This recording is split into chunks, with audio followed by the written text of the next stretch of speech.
কিন্তু অত্যন্ত কঠিন হবে, কারণ দিনের ভোট হতে হবে না।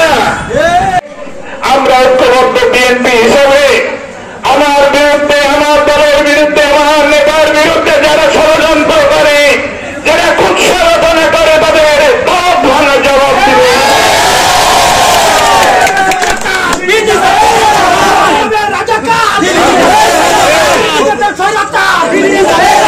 প্রিয় ভাই বোনেরা, মাগরিবের নামাজ অত্যাসন্ন।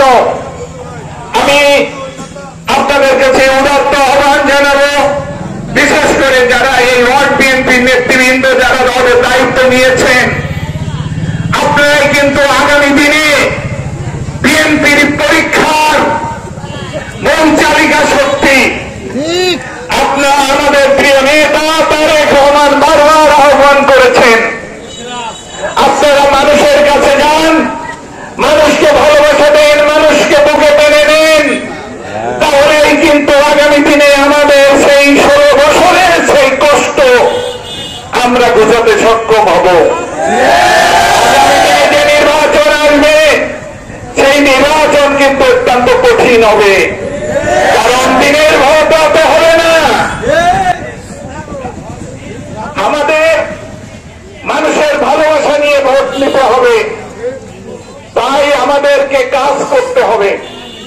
আপনারা ঐক্যবদ্ধ বিএনপি প্রতিষ্ঠিত করেছেন, আগামী দিন আপনাদের সেই প্রিয় নেতা তারেক রহমানের যে পরীক্ষা, সেই পরীক্ষায় আপনারা তার পাশে থেকে মানুষকে ভালোবাসা দিয়ে বুকে টেনে নিয়ে আপনাদের সংগঠনকে একটি শক্তিশালী সুসংগঠিত সংগঠন হিসেবে প্রতিষ্ঠিত করবেন এই ইউনিয়ন থেকে। আমি বক্তব্য দীর্ঘায়িত না করে আপনাদের সকলের সুস্বাস্থ্য মঙ্গল কামনা করে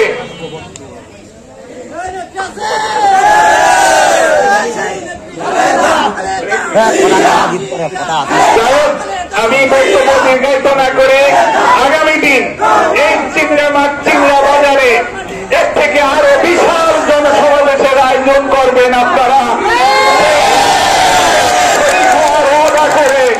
আমি আপনাদের এই বক্তব্য এখানে শেষ করছি। সবাইকে ধন্যবাদ।